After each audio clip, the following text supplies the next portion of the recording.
Hey guys, hope all is well. So today we're going to go over a concept that I believe is one of the best ways to help you to flow in and out of keys. All right.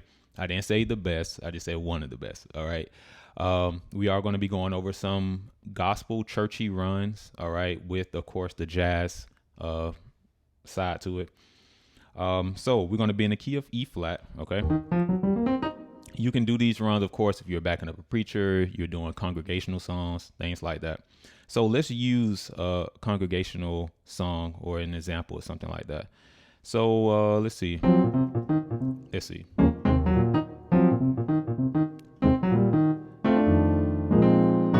This is when you hear people do a little run right here because you have the space, right? You're over that 4. So let's kind of play inside and outside the key at the same time. So let's do a walk up. 5. All right. Okay. So hopefully you guys caught that. That was a run off of the 4. All right. So I did something like. And usually you go to that 6, or some people do the 6, 2, 5, 1. Okay. Now, although I'm in A flat, I'm thinking about 3 other keys, guys. So that's why I said it's one of the best ways, to me at least, because I'm thinking about 3 other keys or scales, I'll say, when I land on this dominant chord. So that run again. All right.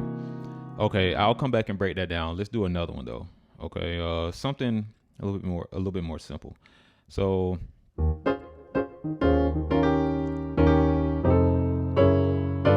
we can do. Okay, yeah, I'll keep going to that 6. Okay, so all right, so that's the 4, right? I did something like this.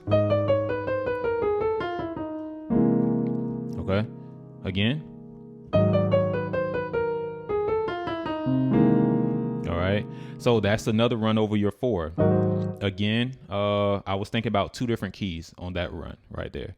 And some people may say, man, you're making it more difficult than it needs to be. Not really. It's actually making it more simple, at least in my eyes. All right, so that's the second run. I'm gonna come back and break it down. I just want to go through some ideas. Let's do another one. Let's do a walk up. So.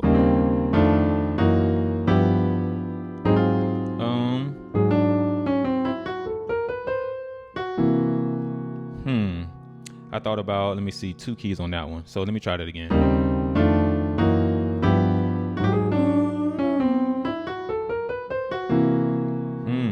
I like that one. All right. So I'm doing the run over the 4, by the way. So if someone is asking what's the placement, where, it's over the 4, leading you to the 6. All right. And then 2, 5, 1. Now that first run I did, let me see. So let's kind of break that down. Now, as you guys know, I've been talking about the family of 4 dominants. I'm always talking about that, right? But over this dominant chord, the other 3 keys or scales that I'm thinking about is, so if I'm on the A flat, you got B, D, and F. Now remember, dominants, family of 4 dominants. So I'm thinking about the dominant 7 scales, okay, associated with that bass note. So we know A flat, right? So this is the formula, okay? So we don't have to make this too long of a video. Okay, so when you're thinking of a dominant scale, think of the regular major scale, but with the flat 7, all right? Now, there are half-step rules in the sense of,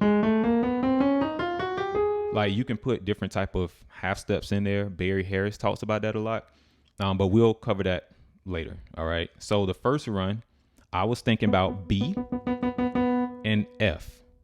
All right. So check this out. Look at this.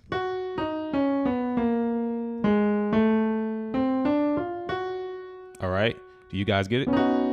They'll go to B. Now, you can look at this in, several ways, right? So we have our B dominant, all right? B dominant 7. So look what I did though. Look what I did. So usually I do something like this. Okay, so that's just highlighting a B7, but I still have some time over that 4. So what I did was, okay, one of my favorite runs to do in any key. It's very simple. So if I'm in F, I'm going to do something like this. I love doing that. At the beginning of this video, I think I did something like this to let you know I'm in E flat. All right. So I love doing that. So for me, I'm going to find a way. If I want to incorporate the scale of F or F dominant scale in there, I'm going to see how can I incorporate that, right? So you can be creative. Let me see. All right. Now, of course, I ended here because I'm getting ready to go to the 6. All right. So my 6 chord, a lot of times people play this. All right. Or here. So I'm not necessarily trying to cover the 6, 2, 5, 1. Everybody has their own way of doing it. So a lot of people do that for the 2, 5, 1. But so yeah, let me show that again. All right. That timing probably was off, but I want you guys to just really do a deep dive on this. So go slow.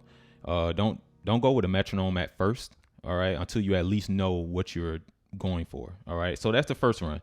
So 5, 1, 4. All right. All right. The second run, I think I did something like, this is just a little walk up, guys. So just in case, I'll go a little bit slower. All right. Very popular walk up when you're going to the 4. All right. So check this out. My top note is A flat. So I'm like, well, I might as well think of the A flat dominant scale. But I like doing these tritone intervals. It's just something about it, right? So think about this though. If I go down a tritone, that's a D, right? That's one of the family of 4, okay? Right? So what I'm going to do is I'm going to highlight, if I'm going to D, to that D dominant scale, I'm going to highlight the 7. I just like doing that. So check this out. And I'm just going to, that's a D dominant 7, but you have the 9. So they'll go to 7, add the 9. So what I did was I did something like this. So, all right. And this 6. All right. I really hope this is making sense to you guys. Okay. Cause we can take this so far. So, I think I held the sustain pedal with those notes. So hold on. So,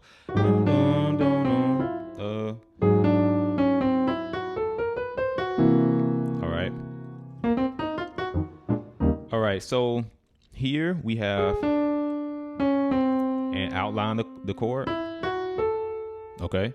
Now at this point, when I get to that A, I'm like, well, I'm trying to get back to the 4 before we get to the 6. So at this point, guys, you want to think like, where is a chord tone? Okay. So we know A flat 7 or A flat 9. Well, you know, A flat 7.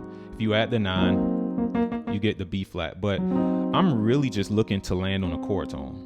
So we have that F sharp or G flat, C, and E flat. I'm just trying to get to one of those notes in the right timing. All right. So that's why you hear me do this. I just decided to keep going up. All right. I could have stopped on the E, but I just decided to come back to that F sharp. Again, there go another tritone. It's just something about adding those tritones when you're doing your piano runs. It just brings an extra feel and sound to it. I just like it. So here we go.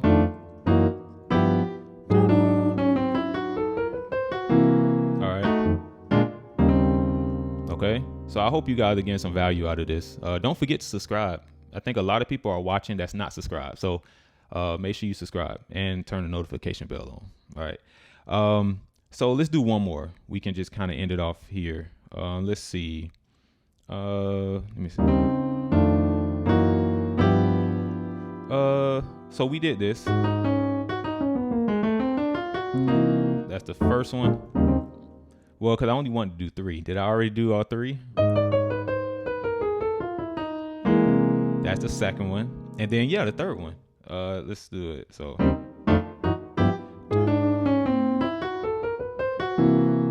All right. And then I'm thinking about another one, but I don't necessarily want to overwhelm anyone. Okay, so I'll stop there. But the basics of this concept is, of course, the family of 4 dominants. You're on that A flat dominant, all right? So you're going to think, wait, I don't have to necessarily create an idea off of the A flat dominant. I can go to B, D, or F, okay? And if you're doing runs, you can mix these keys, all right? So know your scales, practice those scales. It's just a major scale with the flat 7. And we'll go over the different half steps again, okay? But let me know, all right? Make sure you like the video and leave a comment. Let me know what you think. Talk to you guys soon.